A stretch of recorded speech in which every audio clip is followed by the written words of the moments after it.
ಸರ್ವೇಶ್ವರನು ತನ್ನ ಜನರನ್ನು ತೊರೆದು ಬಿಡುವುದಿಲ್ಲ. ಆತನು ತನ್ನ ಜನರನ್ನು ನಿಸ್ಸಹಾಯಕರನ್ನಾಗಿ ಮಾಡುವುದಿಲ್ಲ. ಕೀರ್ತನೆ 94 ವಾಕ್ಯ 14. ಸ್ನೇಹಿತರೆ, ಸರ್ವೇಶ್ವರ ದೇವರು ಪರಲೋಕದ ಮತ್ತು ಭೂಲೋಕದ ಒಡೆಯರಾಗಿದ್ದಾರೆ. ನಿಮ್ಮೆಲ್ಲರ ಒಡೆಯರಾಗಿದ್ದಾರೆ ಎಂಬುದನ್ನು ಅಂತರಾಳದಿಂದ ವಿಶ್ವಾಸಿಸೋಣ. ಮತ್ತು ಅವರು ತನ್ನ ಜನರನ್ನು, ತನ್ನ ಪ್ರಜೆಯನ್ನು ನಿಸ್ಸಹಾಯಕರನ್ನಾಗಿ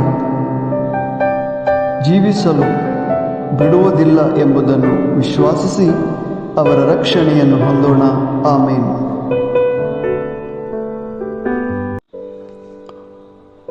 सर्वेस्पोर आपले पोरजेक सोडचो ना, आपल्या दायजाक तो सांडचो ना.